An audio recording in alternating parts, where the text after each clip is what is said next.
Bak şimdi siz bana diyorsunuz. Diyor ya bu çok uyuzluk yapıyor. Bak şuraya oturduk oturalım. Ben sana mı söylüyorum? Çok sıcak. Bir tane peynir getireceksiniz akşam o.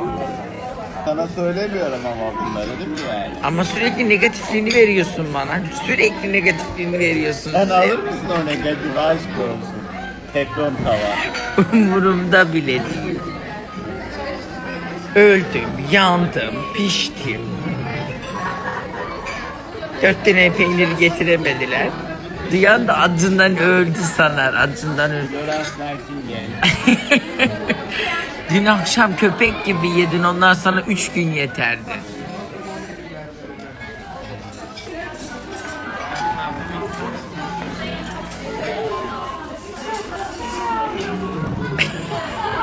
Dilindeki ısıyla pişireceksin sucuğu.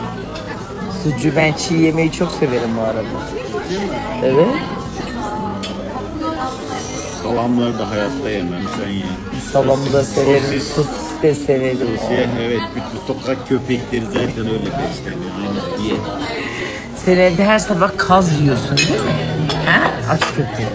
Kenardaki o katı yağla yapan tostçudan söylediğin tostları sabahleyin kimiş yiyor.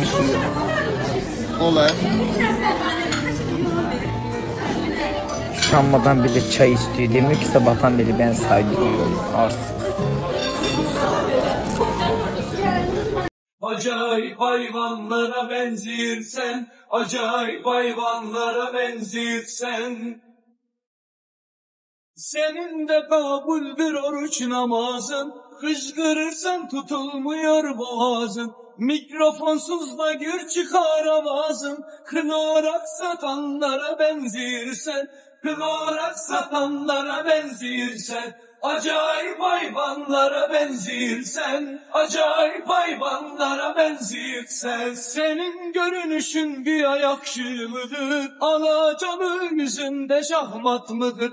Bir özüne bak başın yuvarlak mıdır? 51 ekranlara benzirsen, 51 ekranlara benzirsen. Acayip hayvanlara benzirsen, acayip hayvanlara benzirsen.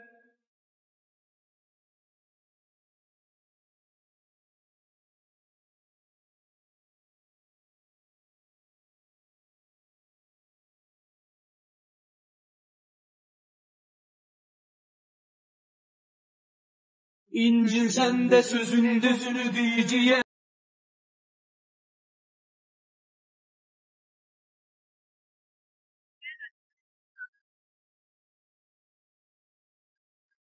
Kahvaltımızı, seher yemeğimizi yedik. Şimdi kahve içmeye gidiyoruz.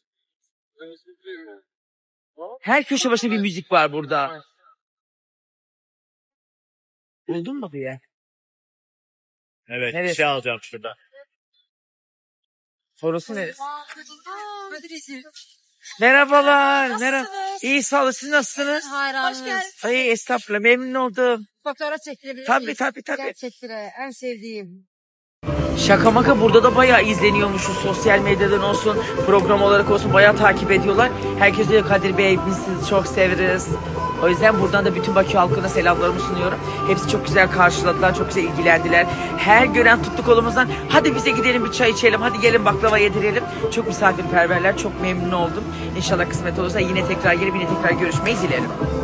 Yani Kadir Ezildi olarak burada da sevilmek çok güzel bir şeydi.